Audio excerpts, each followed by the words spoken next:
still out with the trees, so. Yeah, I just came in. Yep, there's a big argument going on next door because somebody doesn't want spikes in the trees, that the limbs are coming off, and then the other trees are coming down completely, and Good blah, luck. blah, blah. Good luck, right? So we're Jeremiah 1. We're starting in the Jeremiah, okay. beginning. Yeah, we're going to start back at the beginning of Jeremiah 1. Welcome to the online community. To those of you who are joining us, this is the High Mountain Presbyterian Church. I'm Pastor Lou, and we are starting a new season of reading through the Bible, and we've been doing this for years now. And we read sections, a chapter at least, and then we discuss it, and we try to bring it to a relevance in our own life, to hear the Word of God, literally, and to not just hear our own voice and our own idea in the context, but try to really enter into the world in which these things were written, and then try to hear how they were understood and how we might understand them. So welcome. We'll be here every Wednesday, somewhere around 10 o'clock. It takes us a while to get going, but you can turn on the recording at any time. Okay, so I think we're ready to begin the reading of Jeremiah 1. Okay. Who's going to read? Deb, you want to read or you want me to read? Actually, can you read? Because I am still trying to get on my computer, and I'm using my phone for the Zoom. And Gotcha. Understood. Okay. The words of Jeremiah, son of Hilkiah, of the priests who were in Anathoth in the land of Benjamin, to whom the word of the Lord came in the days of King Joseph, son of Ammon, King Josiah, son of Ammon, of Judah, in the 13th year of his reign.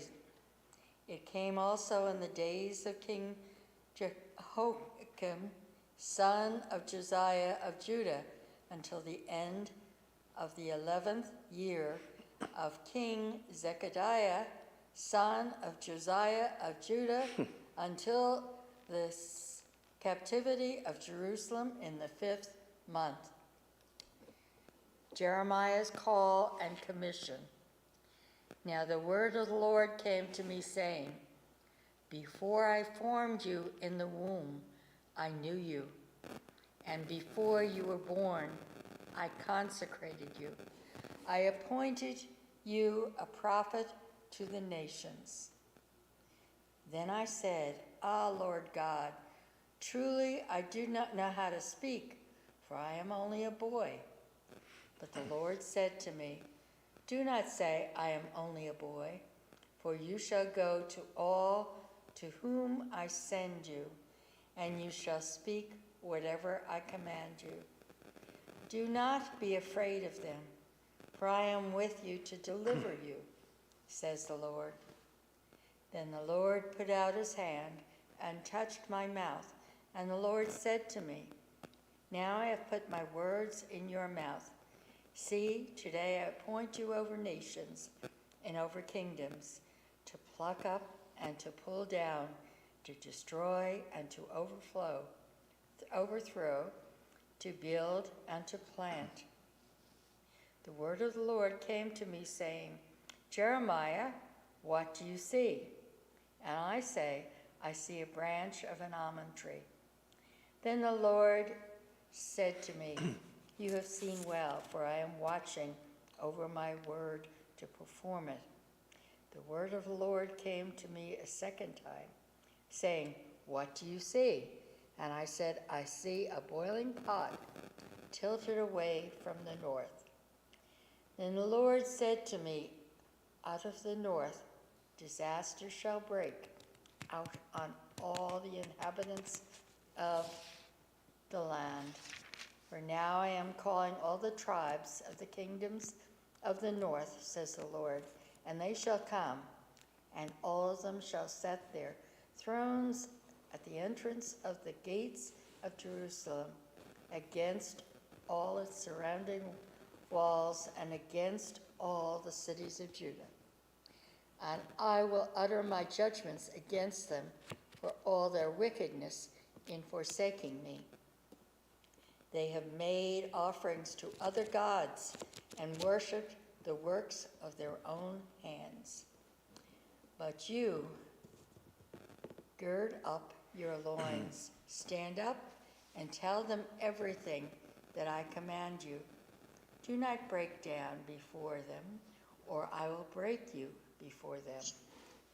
And I, for my part, have made you today a fortified city, an iron pillar, and a breeze will against the whole land.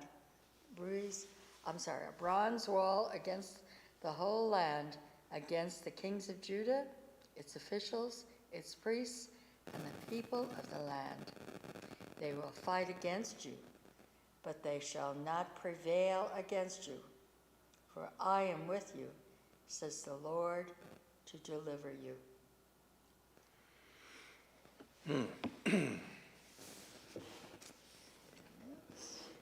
So in my, again, Debbie, I was sharing with Barbara that in preparation for this, I went back and did a little more reading in terms of the background and the context and things that I think we have to be faithful and carry with us as we try to understand these words. One thing that I wanted to read was that the footnote in my Bible points out that it's important to understand that Jeremiah's devotion to God and suffering service, his life of supplication and protest, all take paradigmatic. In the end, Jeremiah emerges as God's suffering servant. The point is that Jeremiah suffers his whole life. He's incredibly poor, and his poverty helps him to identify with the discarded people of Israel who are abandoned by the leadership, who have gone off. And I'm convinced that this phrase, other gods, is not about other religions in a way, but maybe you go all the way around.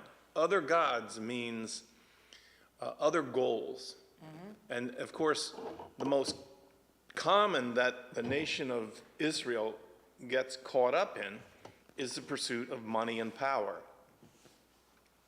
So as they, and along with their pursuit of money and power, they have objects, statues that they can name these gods, if you will, but they're not gods of historical existence. They're gods who promise prosperity. They're gods who promise power and wealth.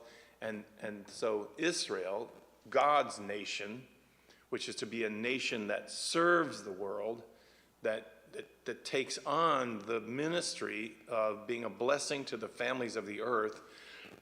If you're going to do a statue of this God, you got to figure out how to make a statue out of that idea. Like, what's a statue of that look like?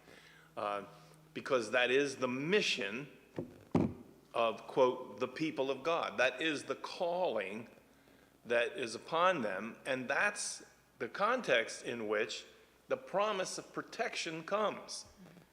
I will protect you as you pursue this mission. And in Jeremiah's case, you know, his mission is not going to bring him wealth at all. It's going to bring him abuse. He's going to be tortured. He will eventually be carried away by the Babylonians. He'll be taken in diaspora into Egypt. It is not, he does not follow a God who promises to bring wealth and power and success, but instead promises help from the realms of heaven for the mission that God cares about. And that mission is about the poor. It's about the dispossessed. It's about the people who are pushed down and pushed out. So here, we hear this, and we're going to have to keep this note in front of me, that Jeremiah is called to the work of pointing out that in the present time, in the period of the rise of Nebuchadnezzar in Babylon, that God, the heavens, are judging the people of Israel as having abandoned entirely their mission. And as a result, they have abandoned the promise of protection. And so I keep trying to forage around and hold on to this idea that it's not God raising up Babylon to punish the people, but to say, if you're going to live your life in pursuit of wealth and domination of other people, even if in the beginning you were like, yeah, look at this, look how powerful we are, it isn't going to be sustained. It's not. It is not a way of living. And the person and the group that comes to my mind, of course, is here I am halfway around the world. I don't know really anything about it at all, but I feel like this is a reenactment of the challenge of Russia against Ukraine. The people of Ukraine are being dominated like Babylon is dominating Israel. Now, I'm not arguing that the people of Ukraine have lost their mission. That's not my point. But this is what happens. There's a massive encroachment of Babylon, which is creeping into the lands of Israel and will eventually completely dominate them.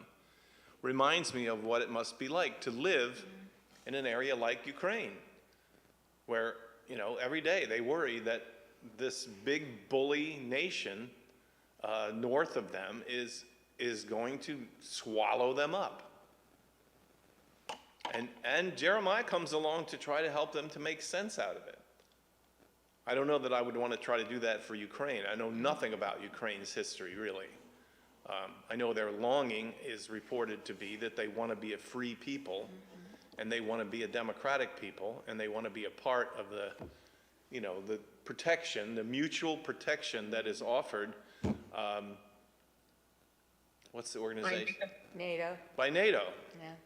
You know, and so I guess as long as they can organize to honestly and truthfully say, yeah, they want the protection, but they'll also carry out the mission of NATO, then that will work fine. I don't know. I've just been talking, so. Yeah. I got a whole season of not being able to talk. So, You got to make up for yeah. it, right? I really like this when you're talking too about what gods it mentions, and worship the works of their own hands. yes. So it's not another god, but it is the god of thinking, well, we're so great, we've done this, and, you know, patting themselves on the back and thinking that they did it all on their own. Or they will, in order to hide their own motivations, they will say, look, our God has done this for us. All right. You know, like they defer off the credit while Right, they know the truth. Right. The truth is it was us, we did it, but we're not going to take credit for it. Right. We're going to build this tradition, we're going to say prayers to, quote, the God who made this for us, and argue that somehow by that they have a, quote, divine right to what they've done. This is the greatest trick of human beings. It's just, you know. God's on my side. Yeah. Yeah. Again, in simple ways, it reminds me of the great westward expansion, the promise of European nations. Come in, destroy whole cultures of people, and then say, look what God has given us. You know? Right. And build churches on those hallowed grounds, and then pray to God and thank God for the blessings that God has bestowed upon them. And then the question would be asked by, you know, a liberal radical pastor like myself to say, what did you do to earn it? You know, what did you do? Oh no, we're the chosen people. We were chosen. This land was given to us. Well, that was the reasoning behind the imperial nations too, that, you know, God wants them to go in and make civilized people of all these uncivilized people. Well, in Jeremiah, who would have been considered the civilized people? Right, right. It would have been the invaders, because the people of Jeremiah were just agrarian nobodies, you know, in the land there, getting ripe for invasion. So I can see both sides thinking we've got right on our side. Nebuchadnezzar because of all the wealth and power, and Jeremiah because, well, God made a covenant with us, and so we got God on our side. But he realizes, and I don't know how, that his kingdom, the kingdom that he's living in, is going to fall to Nebuchadnezzar. He knows that. And he's saying, we may have God on our side, but we have not lived up to our part of the covenant. So get right with God, and, eventually someday we will return. What I'm curious about is, this is purportedly written by Jeremiah, but I don't think that probably is the case. Or even, there's a debate whether there actually was a prophet called Jeremiah. So when would this have been written? In hindsight, knowing that the land would eventually be restored to the Hebrew people, or, what's... I think, you can go anywhere with that kind of a question. I think that the claim of the text is that Jeremiah, he wasn't necessarily predicting the future. When you get to those places, you worry or think, maybe this was the future writing the past. But in Jeremiah's case, in this whole first chapter it goes through, I think Jeremiah saw things. I think he saw. He was a seer. And that didn't make him a predictor of the future, but he was a seer. And scholars from a wide range of scholars date the time that his existence was when Nebuchadnezzar was rising in Babylon. Okay. And the power of Babylon was growing. It was, and he's a seer. He's a smart guy, and he's seeing what's happening. And the text I was reading reminded that these invasions didn't happen like, okay, today's Monday and it happens on Tuesday. The invasion of the Hebrew culture was a trickle. It was the invasion first of commerce, of Babylon, taking over trade and some of the things that were happening. And Jeremiah sees this. He sees that it's coming. He sees it, and he sees it as a sign of the end. That the whole project of Israel has come to an end. And the people who are his contemporaries, the leaders of Israel, are dismissing him. And they're calling him crazy. And part of the dialogue you can imagine is they go, well, what do you think? You think that Babylon's going to be able to come in here and tear down our temple? I mean, give me a break. This is the household of God who made the earth. We are invincible in this way. But Jeremiah is the deliverer of some bad news. I said in the preamble, there's a list of things that Jeremiah makes clear that it's not unconditional that these things are going to survive. And where's that list? Why can't I read my own? First he was the predictor, Yeah. and then he was the depictor. Yeah, he is the predictor and then the depictor. Like, first he says, look, folks, I got a bad feeling about what's happening among us. And these are the things that he said that got him into so much trouble. He got beaten, he said there is no unconditional protection to the temple. There is no unconditional protection. If you live in abusive ways, that temple is going to come down. He also said that the covenant of God with us is not unconditional. He says it was always a suzerainty covenant. The suzerainty covenant said, if you do this, then I will do this. And of course, I just have to add the editorial that the marriage covenant is also a suzerainty covenant. It was never unconditional. It was never, even though we say in the vows, and some still say, until death do us part. The first part is, I will do my part, and that will bind you to do your part. But the covenant that was made with Israel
as if the crime is, having a statue of Baal in your house.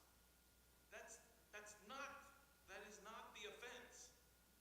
The statues only help to lead them to believe that money and prosperity and military power and all these things, that these were the things that were going to guarantee them a future.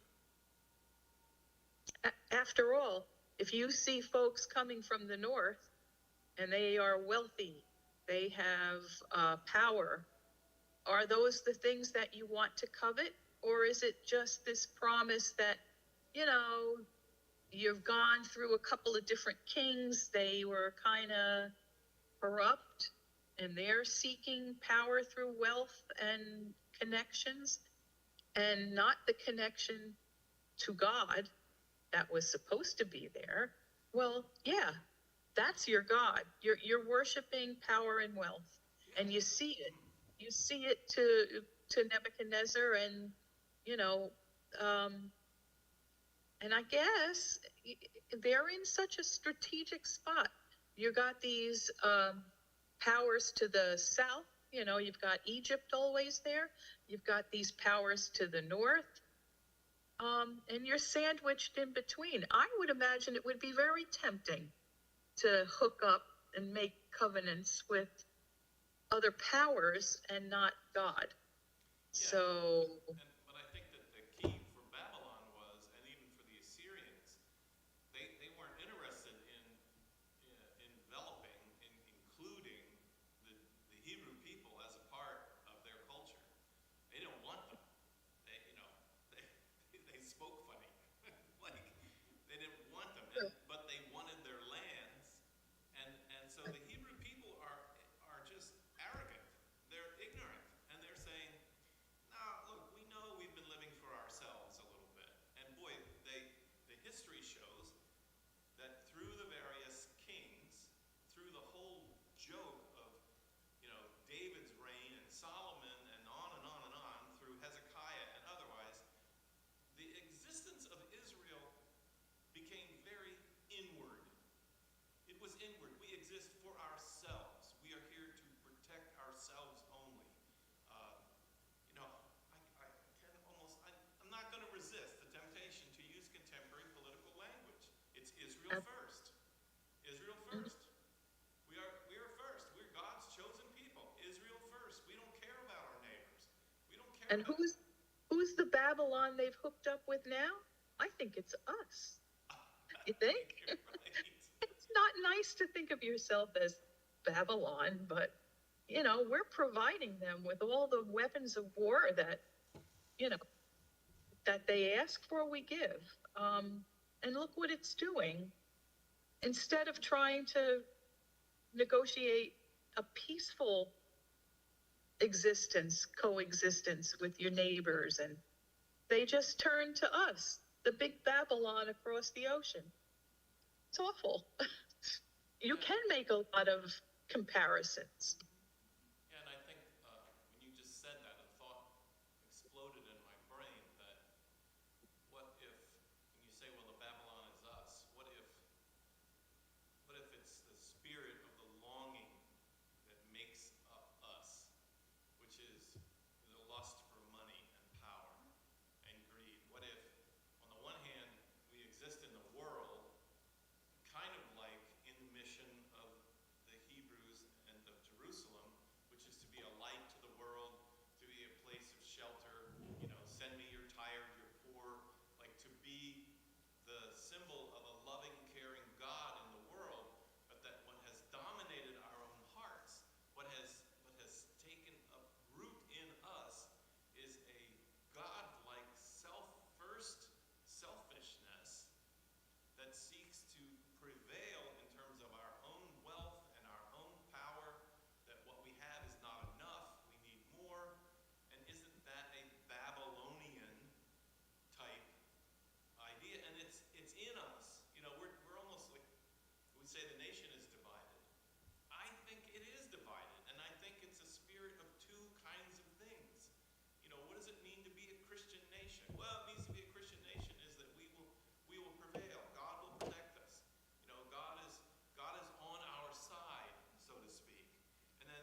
what is a meaningful, God-blessed life.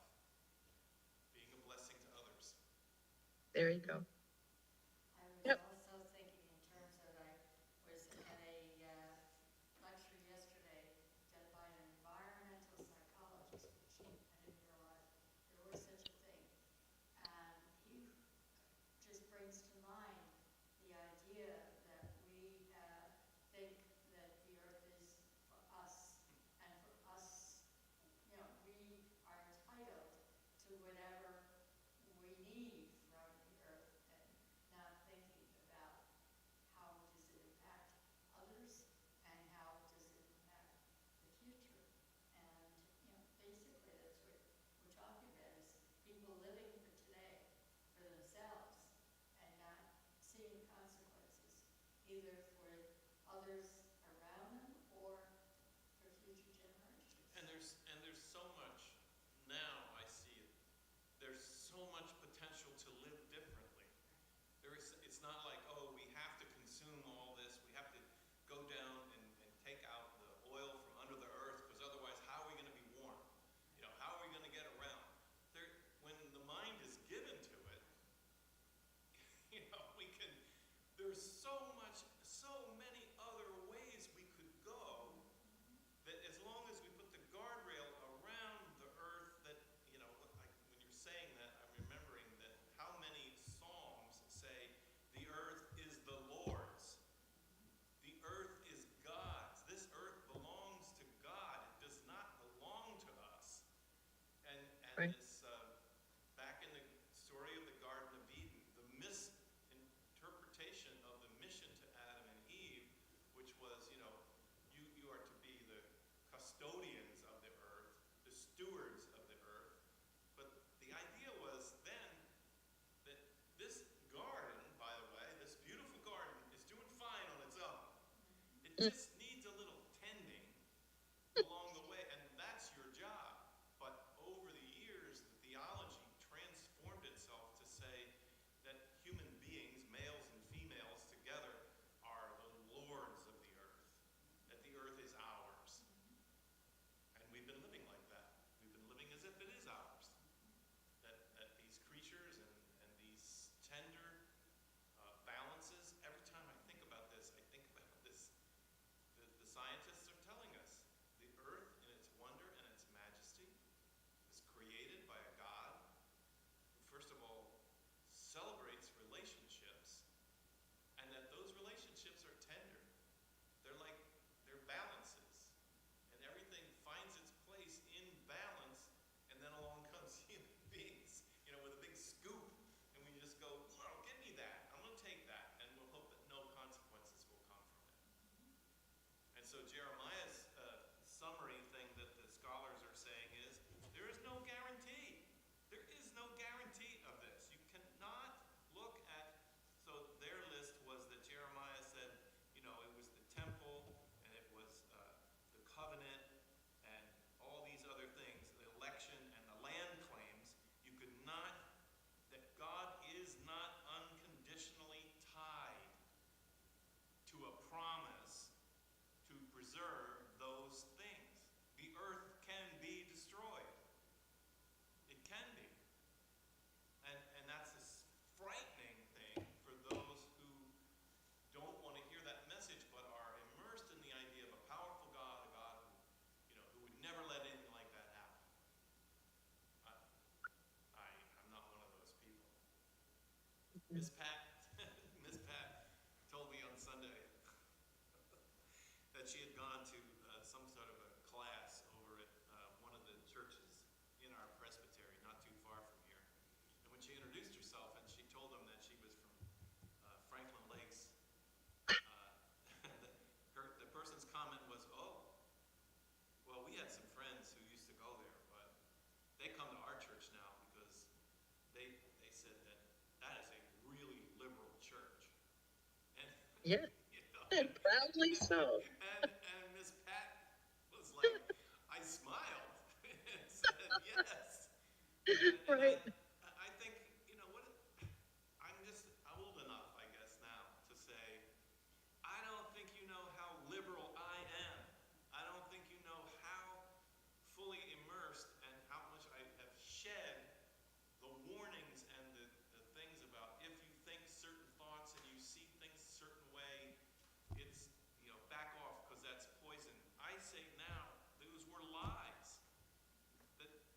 is in the liberal thinking. It is in the openness to hear all of what God has to say that will bring an end to racism, to all the brutality that's happened in the name of God and all the rest of that. I mean, I welcome it. Bring it on. It means probably I'll have to rethink everything there is about what I ever thought about my life. Good. I hope that's the case. So, yeah. I liked what you were saying earlier too about, people being of two natures. The one that is willing to go towards the glitz and whatever is good for me right now in the moment, or the one that is tied back to faith and sharing and being a blessing to the world. We could go either way. And I think collectively nations tend to take on one or the other of those natures. And it's really hard to safeguard against the first. Yeah. And stay with the former, because it never looks good if you've got a lot to have to share it. But in the long run, I believe, and I think you do too, that it's God's plan that we do share it. We've been given abundance on this planet. There are ways to share it, and we're not at the moment real good at that. We're getting very stingy and destroying what we have. I just read Matthew Desmond's Poverty by America, and he said, the mindset in this country, basically, and I guess it's probably worldwide, is that if I give up something, or if I share, then that's less for me, and my life will not be as good. And yet, he said time and time again, we find that the more we share and the more equitable things are, it's better for everyone. They raise up all boats or whatever that they talk about, but the importance of that, it's not the giving up, but it's giving to. Yeah. It's just so frustrating to realize how our mindset as a nation, I think, is, more and more for us.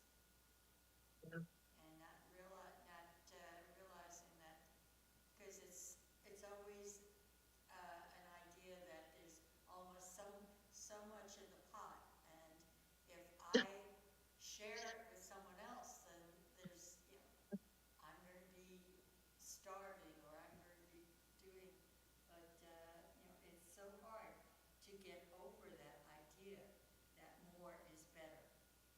Mm-hmm. Mm-hmm. Yeah, and it's, I see it in the preschool. It's not new, we've all seen it, but you see this instinct that comes with little children. You're walking through, especially like it's a 2-year-old class, and I go and hang out a little bit. And I think by 2 years old, most of these kids are convinced that if that child, if I have this toy, and I have it, I bet my activity may be playing with a toy.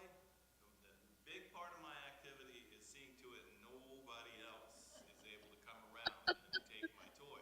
Now, if a stronger, taller child comes, takes the toy, then life comes to an end. I mean, it's all chaos is broken loose. And so sometimes, like a big bully, well, not bully, but a bigger kid will come along and say, I'm taking that, and then all kinds of chaos breaks out. And I look down on the floor, and there's another one just like it, laying right there. And I pick it up and go, isn't this what you want? Now, there is a moment in which that toy, although it's identical, will not appease the problem in this child. Because they'll still look over and they'll still say, but that's the toy I want. Right. And then I'll say, but this is the same. But there's something, I don't know, I mean, maybe it's animalistic, or it's deep in the fiber of human beings, just like the dogs would do or the cats would do. This thing of possession is 9/10 of the law, and that's what will bring happiness to me. So this mission of God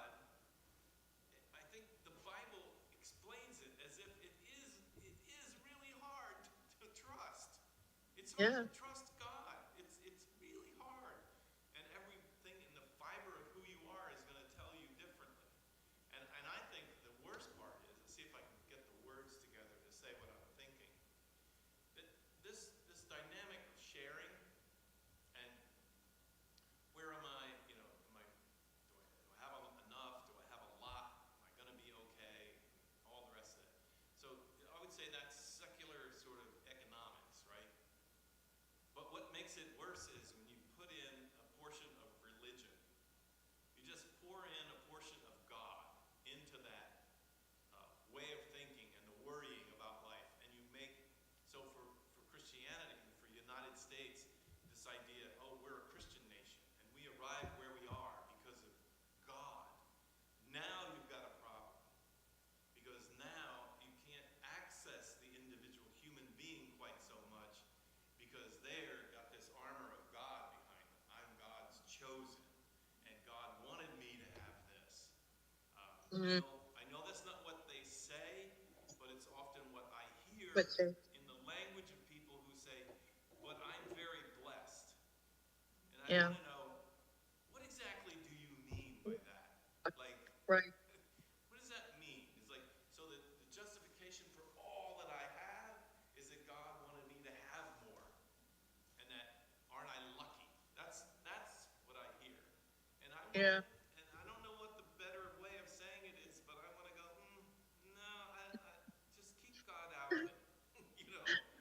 Yeah. Well, when nations start acting like 5-year-olds, that's when you hope that God sends Jeremiah's with a different message to remind us that if what you want for your brother should be what you want for yourself.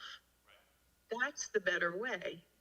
But it's really hard to get that through the mind, like you said, of the 5-year-old who sees the same exact thing but wants what it had because, hey, how dare you take that from me? I think there is that.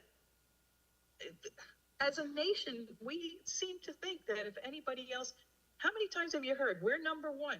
Number one in what? So often we have to be the world's power of this and that and the other thing. We're also the world's most gun-ridden society, one of the most violent societies. We don't see that. We just see what we can get.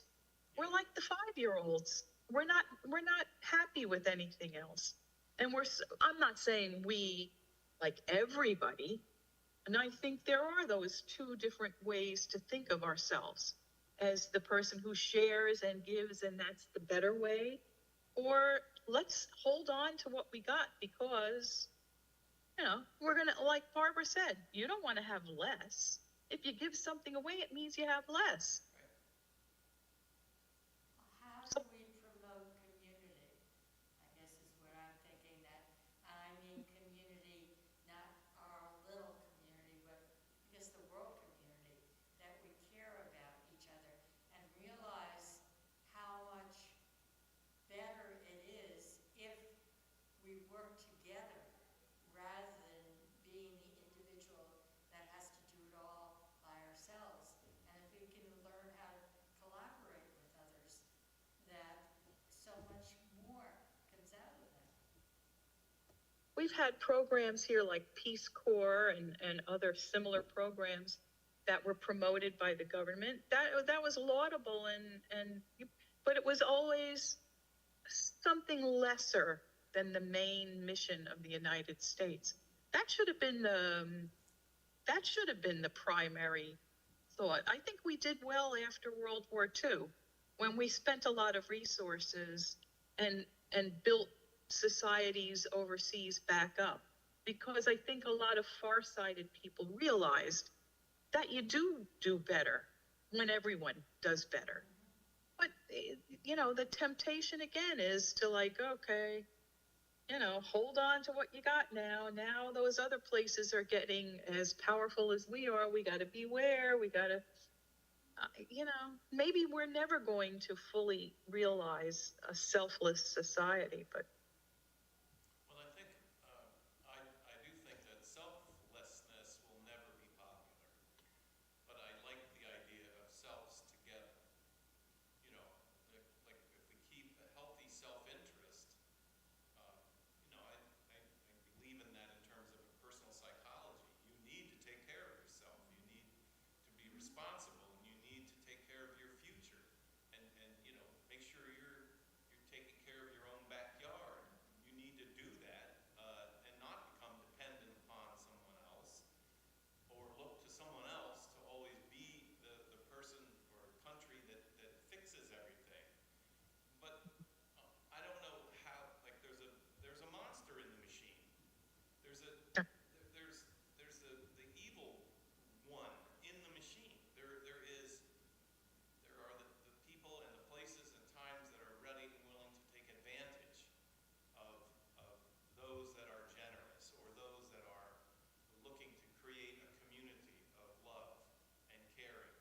people saw that original mission when the promised land was given to them, and they had the bounty of a fertile soil and a beautiful place to live and raise their families, and they were beginning to do the mission of being a blessing to the families of the earth.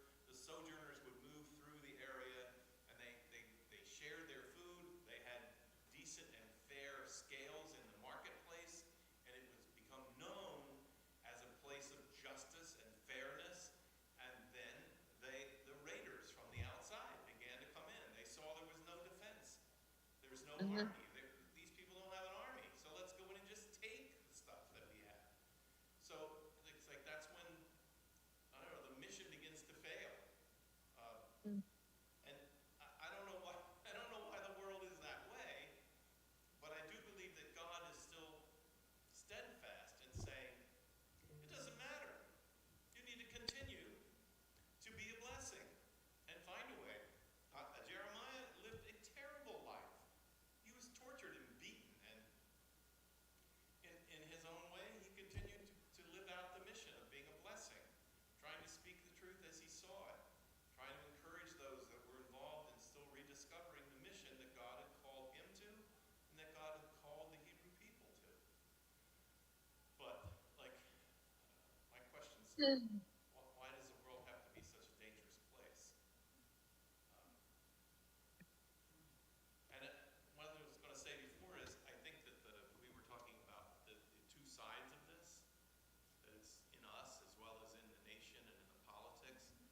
And I'll just say this, I listened to Kamala Harris in her speeches and in her talk, and I share her dream. I share the dream that she has, and that is a peaceable nation that seeks the welfare of the neighbor, and a government that seeks the welfare of the people. Now, I can tell you, I'll fall completely for that speech and that rhetoric and everything else. But in my life, as soon as I do that, I'm disappointed by how that is not what happens. That government in and of itself has a very hard time pulling off that mission. Because when they get into conflict and negotiations are made, things that matter to me get traded off. And they're moved down in priority. And the things that would make for a joyful, happy world fall to the need to have a safe world. So, you know, the money spent on military and encouraging, you know, one of the, I don't know, it seems like it's never talked about, that one of the biggest economic industries of the United States is the manufacture of weapons. And not just big weapons, but little weapons and guns, and it's everybody's job. And I don't hear anybody talking about it. You know, it's like we're shipping weapons here and shipping them there. We're selling weapons to our enemies. It's like, how stupid is that? And the argument is, well, it's good for our economy. And I want to be like Jeremiah, and I want to go, really? Is it really? Because I don't have to be a seer like Jeremiah to say, I'm not sure that's going to go well. You know, I'm not sure that's going to go well for us in the long run. And yet, if you try to say it, then all of the areas of the country that are dependent upon the military budget for their state's whole economy will say, you know, stop talking. You're talking as an un-American. Oh, yeah. Well, maybe there's a different way to love your country, but you know. I'm not as convinced these days as I have been before that a lot of our solutions lie with the politics and the government. Like I see solutions that grow up, like the Immokalee workers and their efforts, their organization at the ground level, that actually take a hold of the throat of government and tell it what it's going to do. And I become more and more convinced. You know, you look in the cities, you look in Patterson, you ask, where's the big changes really happening? The big changes are happening through Habitat for Humanity, who say to the government, just please stay out of our way. Just please don't get involved, because when you get involved, then all of a sudden, all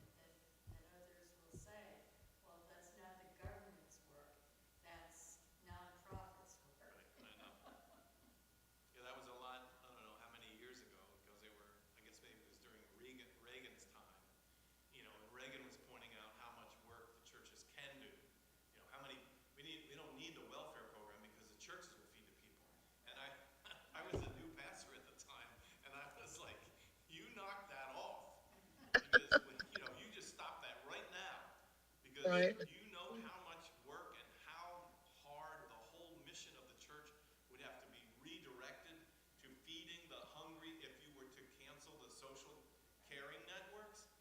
You know, just because we're doing good over here in this little tiny postage stamp doesn't mean you Right. get to fly off free and go, oh, you know what, that's a big drain on our economy.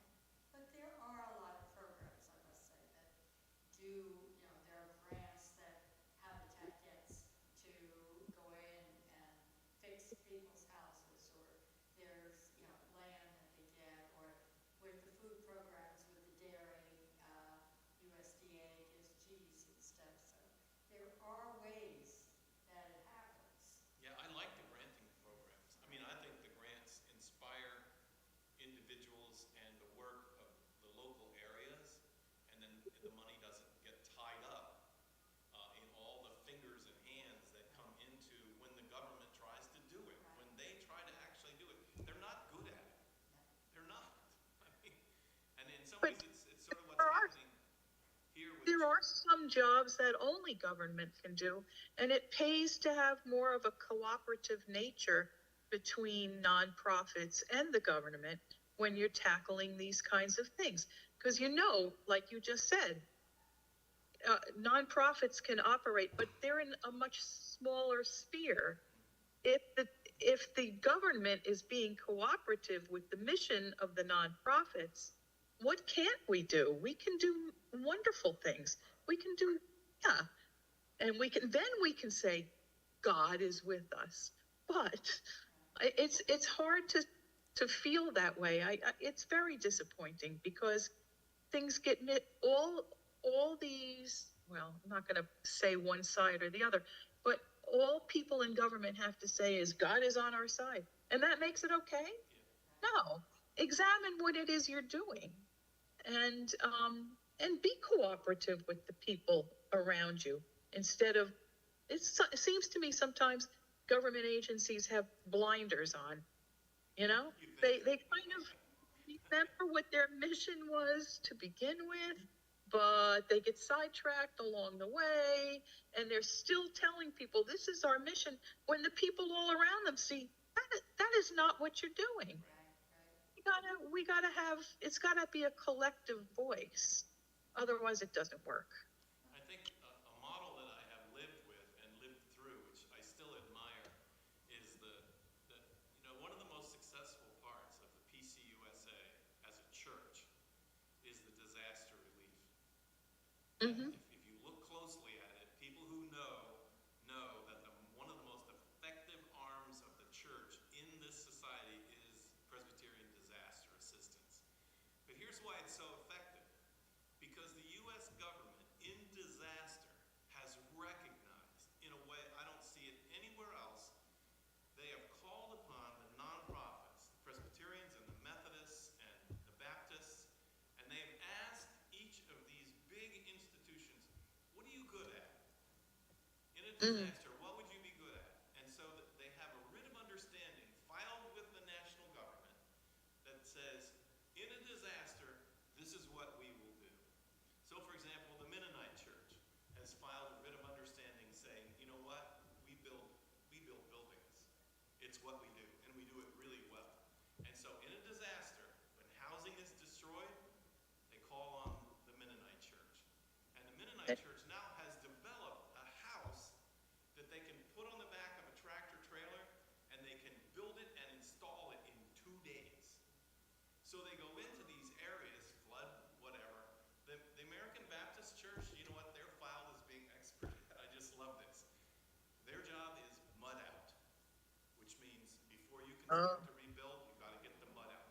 The Baptists, that's it. That's all they do. They come into town, they mud out all the buildings that are to be saved. There's a reform denomination of the Midwest, and their writ of understanding with the federal government is, we count people. So they come in with crews of people that are trained by their denomination to go door to door and ask, how many people lived here, how many are missing, and they call it the Unmet Needs Committee.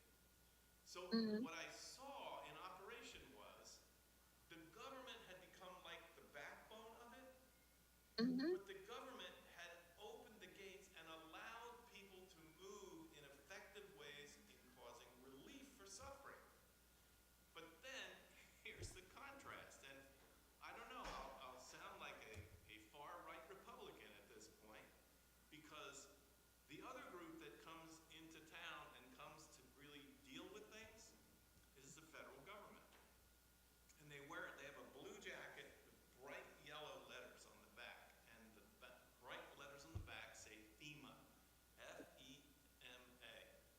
And when they arrived, I thought that Jesus had returned because there were busloads of them.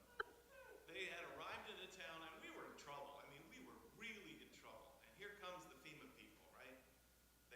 They arrive, and the very first thing we discovered is in this area of central New Jersey where the flood had happened, there were just lots and lots of undocumented, non-English speaking people. And so when the leader of this team, they unloaded in the parking lot of our church, and they got this crowd of people in these blue jackets. And I said to the leader, how many people here are bilingual? And he went, what do you mean bilingual? It's not a single person, not one person in their entire group arrived could speak Spanish. And so, you know, and I was like, well, they're not going to be of any help to us at all. We need people to go down and talk to people. And he said, you know, he said, you're kind of young. He said, I think I ought to educate you on what FEMA stands for. And I said, what is it? He goes, it means Federal Employee Moving Around. and it was terrible because it was such a dashing of my dream, you know, that government can really be effective and can really make a difference. And now we've got, you know, the artillery has come and the cavalry's here. And this guy was like, you really think we're going to be part of the solution here? And he was in charge. And, you know, it was so...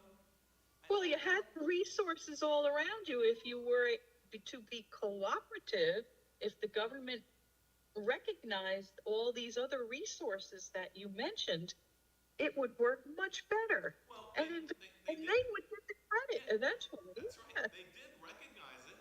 They did, and they tried to stay out of the way so that each of these branches of government, the Red Cross, also very big in terms of relief, and the government tries to stay out of the way. But when I look at the resources of money that they used to move all these people from all over the United States to this place, knowing they were not going to be of any help, they weren't. And just to go one step further, they would say, well, our expertise is in loans. We will loan money and we'll give money. They would, if you lost your stove in the flood, they would buy the new one. They had a government replacement, whatever. And so their big push was all these FEMA people went out and said to every single person, register with the government. Now that was hard for undocumented people to do, but they convinced them. They came to us. We said, yes, register, register, register. If you register, then you will get help. You will get help. It'll come. You know, and I believed it completely. And they lined up and they registered, and we helped them to fill out the forms to get in. And I just have to tell you, it was the biggest waste of time ever.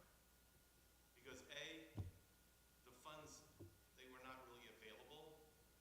And what they did have were loans at pretty high interest rates. And if you took a loan from the federal government, you had to take out flood insurance. You couldn't get the loan unless you paid for the flood insurance. And the flood insurance in a town that had been flooded was astronomical. So these people that I built relationships with, they said, okay, I'll go register. So they went to register, and then, you know, later on in the afternoon, they'd be back in my office. And they'd be like, what did you do? I should have been down in my house cleaning it, because what you sent me on was a wild goose chase. And now the government, as you knows who you are and where you are, and a lot of populations are afraid of ICE. So And they were there. They were very afraid of ICE. In fact, one of the roles I played was that I met with some of the ICE officers, and I got commitments from them that no one, absolutely no one, would be identified as undocumented to any enforcing agency. And then I got in the pulpit of the church for community meetings, and I made that proclamation. You people, you're safe. Relax. You've got to deal with your lost house and, you know, feeding your families. That you don't have to worry about. But 6 years after the flood, they took all the documentation they had gained during that time, and they began to go get people. yeah. And the word circulated, and the town emptied out. People went back. They were mostly from Costa Rica. And my daughter was very good friends with a Costa Rican girl whose father I got to know very well. And he came to me on the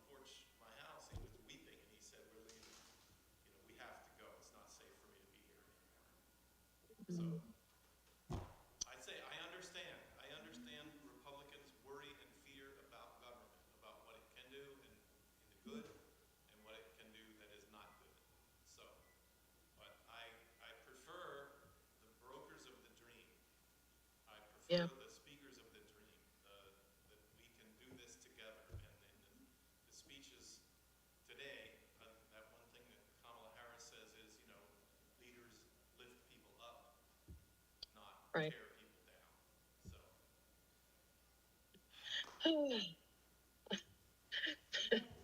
we'll just blame it all on Jeremiah. It's exactly right. Whatever trouble we get in. Good luck with your trees. Yeah, I have all the windows closed and I can still hear out And there. everyone else's trees. Yeah, there's 4 properties all around here that are having trees taken down at the same time. So kind of have to get together on this. I don't know what happened between the one neighbor and the other one on the other side of me, but they were having a bit of a disagreement when I came in. So I guess I'll see what happened. As long as nothing crashes onto my house, that's How are we okay. going to solve the world's problems when we can't even work together as neighbors? That's right. There were only like 5 of us involved here, and 3 of us are fine, and 2 of us are having a disagreement. So let's see what happens. All right, well, God blessings to you and to your neighbors. Oh, thank you. Next Tuesday night, Lou, I guess, right? Yes, So, next Tuesday night okay. at 7:30, not 7 o'clock. And, Okay. and this same bat channel, this same, you can, you know, whatever that you have, it's this same meeting number and entrance. Okay. Okay? Good. Very good. Have a good one. Bye-bye now.